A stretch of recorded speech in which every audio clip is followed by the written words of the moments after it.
এরপরে প্রশ্ন হলো, জানাজা নামাজে সিজদা দেওয়া হয় না কেন? গুরুত্বপূর্ণ প্রশ্ন। জানাজা নামাজ, এটাতে রুকু আছে, সিজদা আছে, তাহলে কেমন নামাজ এটা? রুকুও নাই, সিজদাও নেই, বৈঠকও নাই, শুধু দাঁড়ানো আছে।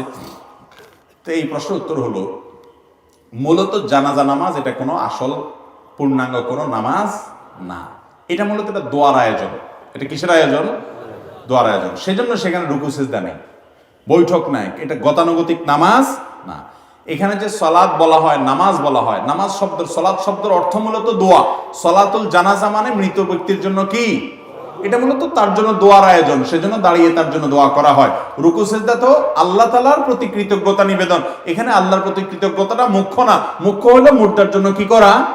ওই দোয়ার প্রয়োজনে আল্লাহর প্রশংসা করি, আমরা সানা পাঠ করি, আল্লাহর প্রশংসা আমরা সেখানে করি, ফাতিহা পাঠ করি, দুরূদ পাঠ করি, নবীজির প্রতি দুরূদ, যাতে করে দোয়া কবুল হয়।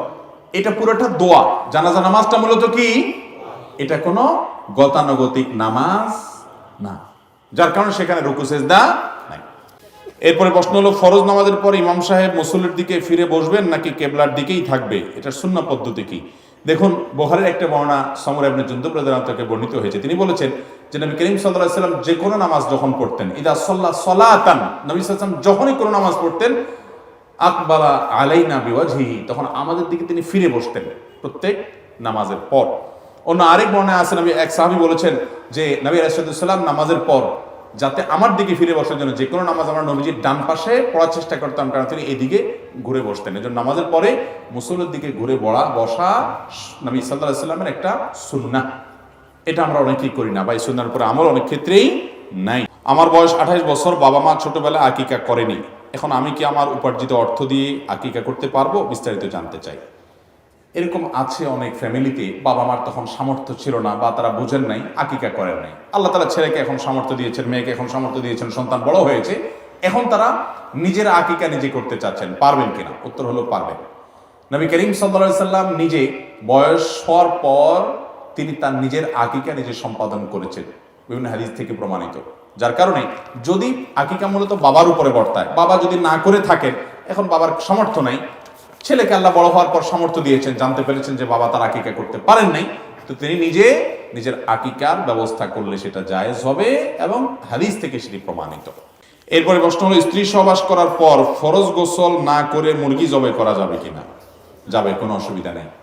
ফরজ গোসল করা ছাড়া হাঁস, মুরগি, গরু, ছাগল এগুলো জবাই করতে কোনো অসুবিধা।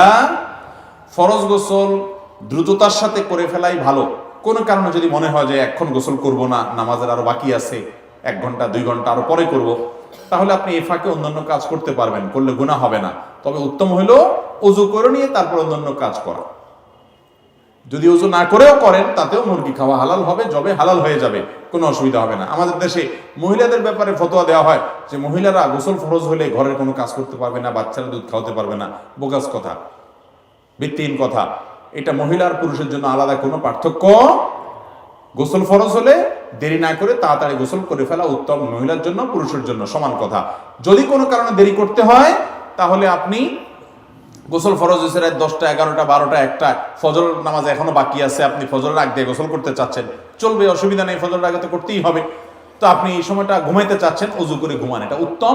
যদি ওযু করা ছাড়াও গুনাহ হবে না, এটা জাস্ট উত্তম অনুত্তমের ব্যাপার। অতএব মুরগি জবাই করলে সে মুরগি খাওয়া হালাল হবে, হাঁস জবাই করতে পারেন, তাতে জবাই হয়ে যাবে, কোনো অসুবিধা নাই।